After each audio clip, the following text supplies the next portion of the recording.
ओम नमः शिवाय। स्वागत है आप सभी का मेरे YouTube चैनल पर। आज मैं आपको भगवान शिव की बहुत ही सुंदर कथा सुनाऊंगा। इस कथा के श्रवण करने से सभी प्रकार की मनोकामनाएं पूरी हो जाती हैं। एक नगर में भगवान शिव का एक भव्य मंदिर था, जहां हर वर्ष दूर दूर से भक्तजन शिव जी के दर्शन के लिए आते रहते थे। हर महीने यहाँ पर भगवान शिव की धूमधाम से पूजा की जाती थी।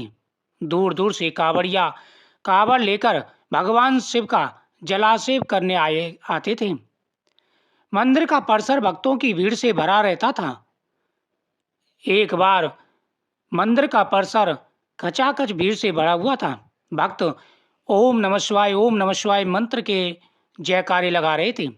तभी अचानक आकाश में बिजलियां हुई और एक सोने का एक थाल उतरा। उसी के साथ एक भविष्यवाणी हुई, जो कोई भगवान शंकर का सच्चा भक्त और प्रेमी हो, उसी को यह थाल मिलेगा। मंदिर के परिसर में उपस्थित सभी लोगों ने यह भविष्यवाणी सुनी। धीरे धीरे सभी इकट्ठे हो गए। जो लोग मंदिर की व्यवस्था देखते थे, उन्हें तो पूरा विश्वास था यह थाल हमें मिलेगा, इसलिए वे सबसे आगे जाकर खड़े हो गए।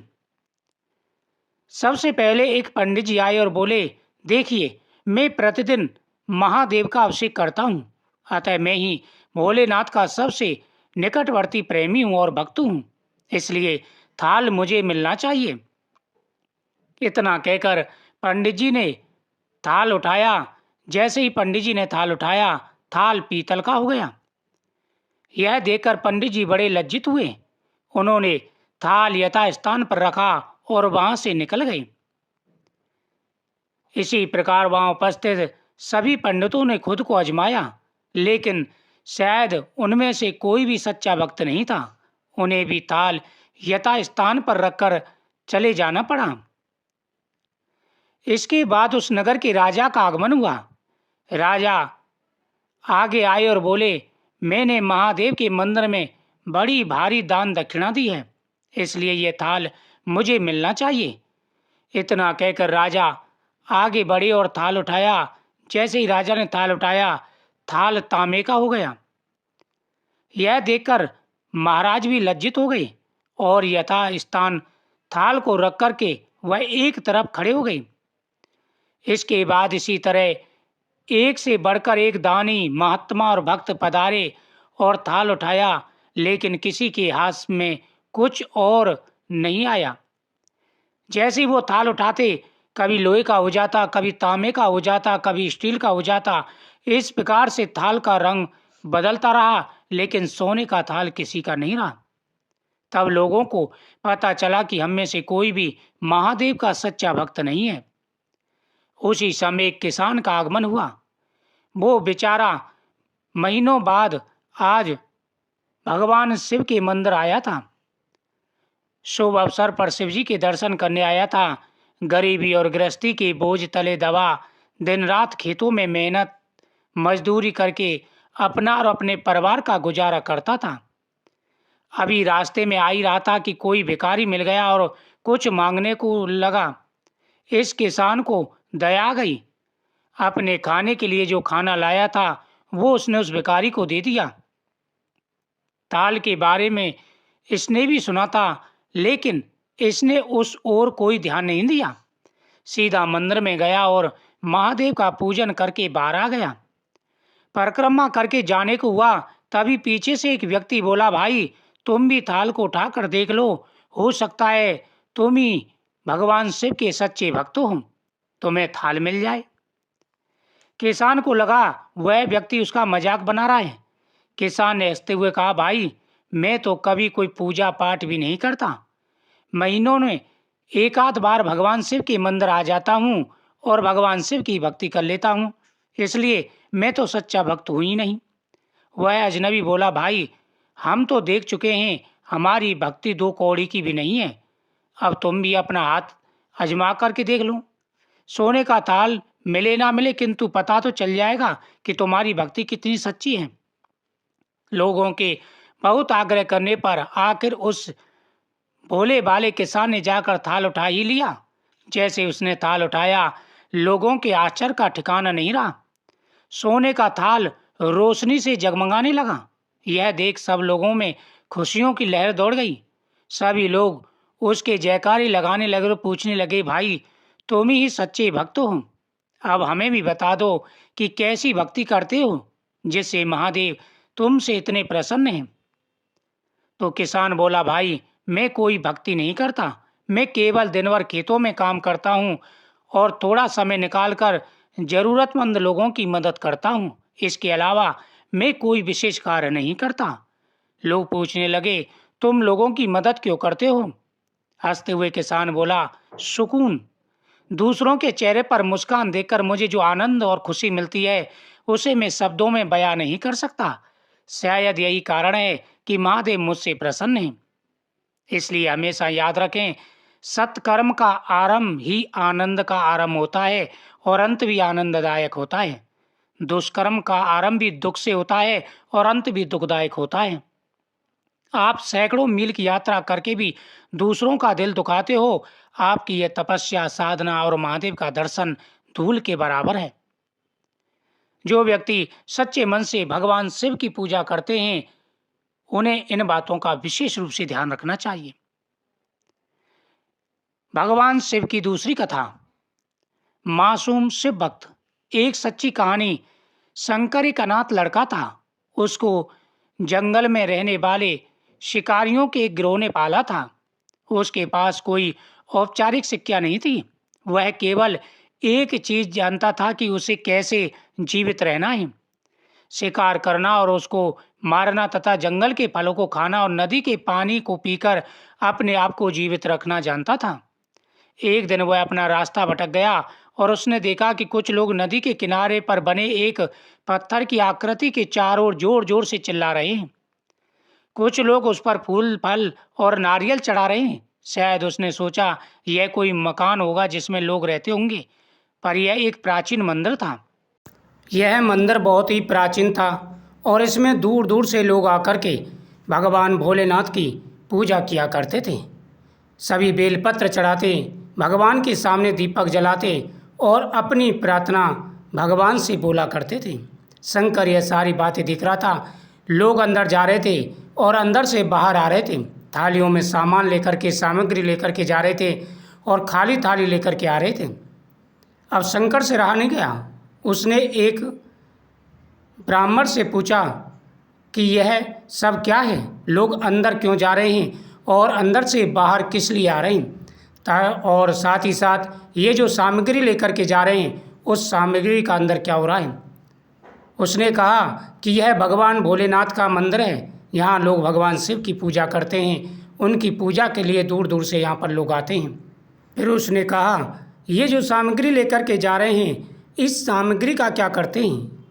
लड़के ने बहुत ही सावधानी से कहा कि अंदर भगवान शिव का मंदिर है, भगवान शिव की प्रतिमा है, शिवलिंग है, उस पर अपनी श्रद्धा के अनुसार सभी लोग जो लेकर के जाते हैं वह वहाँ चढ़ाते हैं और भगवान शिव का आशीर्वाद प्राप्त करते हैं। मासूमियत से लड़के से पूछा, यह शिवलिंग क्या चीज़ है और हमें क्या देता है। लड़के ने बताया, हम शिव भगवान की पूजा करते हो, जो मांगते हैं वह हमें देते हैं, हम सब ऐसा मानते हैं। लड़के ने कहा, अब अंधेरा हो रहा है, अब मुझे घर जाना होगा। और वह शंकर को वही अकेला छोड़कर चला गया। शंकर ने जले जाते हुए मंदिर में प्रवेश किया। वह एक कोने में बैठ गया और सोचा, एक पत्थर किसी को वह चीज़ कैसे दे सकता है जो वे चाहते हैं। इसलिए उसने इसका परीक्षण करने का फैसला किया और उसने पत्थर की प्रतिमा से कहा, हे शिव, कृपा मुझे पर्याप्त शिकार करने दें ताकि मैं भूखा ना रहूं। मेरे पास आपको चढ़ाने के लिए कोई फल फूल नहीं है, लेकिन यदि आप मुझे शिकार देते हैं तो मैं उसे आपके साथ साझा करूंगा। मैं वादा करता हूँ, मैं आपको धोखा नहीं दूंगा। अगली सुबह शंकर शिकार करने गया। उसने पूरे दिन शिकार की तलाश की, लेकिन उसे कोई शिकार नहीं मिला। वह भूख से तिलमिला रहा था। वह काफी निराश हो गया क्योंकि उसे कोई शिकार नहीं मिला। दोपहर हो चुकी थी। अब उसे लगने लगा कि मंदिर के लड़के ने उससे झूठ बोला था। फिर भी उसने शिकार जारी रखा। जैसे ही शाम हुई उसने 2 खरगोशों को अपने बिल में से आते देखा। शंकर ने उन खरगोशों को मार डाला, क्योंकि उसने शिव भगवान से वादा किया था वह अपने शिकार को साझा करेगा। वह मरे हुए खरगोश में से एक के साथ मंदिर गया। देर हो चुकी थी और मंदिर सुनसान था। शंकर ने मंदिर में प्रवेश किया और जोर से कहा, कृपा आओ और अपना हिस्सा ले लो प्रभु, आपके लिए मैं लाया हूँ। वह वहां बैठ गया और अंधेरा होने का तक प्रतिज्ञा करने लगा, लेकिन भगवान प्रकट नहीं हुए। शंकर को भूख और नींद आने लगी और उसने खरगोश को मंदिर में छोड़ने का फैसला किया। अगली सुबह जब लोग मंदिर पहुंचे तो उन्हें शिवलिंग के सामने मरा हुआ खरगोश मिला। भक्त बहुत परेशान थे। यह यहाँ कौन लाया है? उसने हमारे मंदिर को अपवित्र करने की हिम्मत कैसे की? उन्होंने खरगोश को बाहर फेंक दिया। अगले दिन शंकर अपनी भूख मिटाने के लिए जंगल में शिकार करने गया, लेकिन इस बार उसकी किस्मत अच्छी नहीं थी और उसे शिकार भी नहीं मिला। उसने सोचा आज रात को मंदिर जाना चाहिए और शिव से पूछना चाहिए कि उनको खरगोश का भोजन कैसा लगा। शंकर यह पूछने के लिए मंदिर गया। जब वह मंदिर पहुंचा तो उसके आश्चर्य का कोई ठिकाना ना रहा। उस रात मंदिर में लोगों की काफी भीड़ थी। शिवरात्रि की रात थी, लेकिन अबोध शिकारी लड़के को इस बारे में कुछ भी नहीं पता था। शंकर ने चारों ओर देखा और उस युवा लड़के को देखा जिसने उसको मंदिर के अंदर शिव से प्रार्थना करने के लिए कहा था, क्योंकि उसने इतने सारे लोगों के आसपास रहने की आदत नहीं थी। उसने वहीं रुकने का फैसला किया और पास के एक बेल के पेड़ पर चढ़ गया। यह एक लंबा इंतजार था और समय बिताने के लिए उसने पेड़ से पत्ते तोड़कर जमीन पर फेंकना शुरू कर दिया। उसे अज्ञात पेड़ के नीचे एक छोटा सा शिवलिंग था, जिसकी पूजा लंबे समय से नहीं की गई थी। शंकर के द्वारा फेंके गए बेल पत्ते उस शिवलिंग पर गिरे। शंकर भजनों में मंत्र मुग्ध हो गया और धीरे धीरे सात गाना और पंचाक्षरी मंत्र का जाप करना शुरू कर दिया। रात भोर में बदल गई और सभी भक्त मंदिर से चले गए। शंकर पेड़ से उतरा और मंदिर में प्रवेश किया। उसने देखा कि शिवलिंग की आंखों पर लाल निशान थे। वे कुमकुम के थे जो लोगों ने चढ़ाए थे, लेकिन शंकर को यकीन था कि शिव को उनकी आंखों में परेशानी हो रही है। उसने शिवजी की खेदजनक स्थिति के रूप में जो कुछ भी महसूस किया उसके लिए उसे बहुत दुख हुआ। वह उनकी मदद करना चाहता था। उसने सोचा कि यहाँ अकेले रहते हैं शिवजी और बीमार होने पर उनकी देखभाल करने वाला कोई नहीं है। जब तक भक्त उनसे मिलने नहीं आते उन्हें भोजन भी नहीं मिलता है। शंकर ने एक रात पहले भक्तों को शिवलिंग पर जल चढ़ाते देखा। प्रभु को ठंड लग रही होगी, शायद वह कांप रहे हैं। उसने सोचा आखिरकार वह केवल पत्तियों से ढके हुए हैं। तो उसने शिवजी से पूछा, मेरे स्वामी, मैं आपकी क्या मदद कर सकता हूँ? शायद कुछ खाना या दवा। मैं आपकी सेवा कैसे कर सकता हूँ? शिव ने कोई उत्तर नहीं दिया। शंकर ने सोचा भगवान वास्तव में बहुत बीमार हैं, क्योंकि वह अब उत्तर देने में असमर्थ हैं। वह तुरंत जंगल में गया, कुछ औषधि जड़ी बूटियों को लाया और लाल निशान पर उनका लेप लगाया, लेकिन कुछ नहीं हुआ। उसने कहा, लगता है ये अंधे हो गए हैं। मुझे प्रभु को अपनी एक आंख देनी चाहिए ताकि वह ठीक हो जाएं। यह निश्चय रूप से उन्हें खुश कर देगा। उसका दिल पवित्र था और उसने वहां शिव के हाथ में रखे त्रिशूल को उठाया और त्रिशूल को अपनी दाहिनी आंख की ओर ले गया और अपनी आंख को निकालने का प्रयत्न किया। शंकर अनपढ़ था, उसे मंत्र व पूजा के उचित तरीकों का कोई ज्ञान नहीं था, लेकिन उसकी भक्ति की कोई सीमा नहीं थी। जैसे वह अपनी आंख निकालने वाला था, शिव अपनी पत्नी पार्वती के साथ प्रकट हुए। उन्होंने पार्वती से कहा, इस भक्त शंकर ने अनजाने में शिवरात्रि पर उपवास किया, बेल के पत्तों से मेरी पूजा की और साबित किया कि उनका दिल बेदाग है। वह सच्चे मन से मेरी पूजा करता है। शिव भगवान ने शंकर से कहा, तुमने मुझे अपनी मासूमियों के कारण जीत लिया है। प्रभु ने मुस्कुराते हुए कहा, लोग मुझसे हर समय वादे करते हैं, लेकिन जैसे ही उन्हें वो मिल जाए, उन्हें चाहिए वो उनको भूल जाते हैं। दूसरी ओर तुमने मेरे साथ एक सच्चे इंसान की तरह व्यवहार किया और यह वास्तव में बहुत दुर्लभ है। अब से तुम मेरे इस संसार में सबसे बड़े भक्त माने जाओगे। तुम्हारा नाम मेरे साथ सदा जुड़ा रहेगा। तुम कई सदियों तक जीवित रहोगे। इस बात को कहकर भगवान शिव व माता पार्वती अंतर्ध्यान हो गए। तभी से लोग शिव के साथ शंकर भी लगाने लगे और इस प्रकार से भगवान शिव के साथ शंकर की भी मान्यता हो गई। भगवान शिव अपने भक्तों की सभी मनोकामनाएं पूरी करते हैं। इस कथा का प्रतिदिन श्रवण करना चाहिए। ओम नमः शिवाय।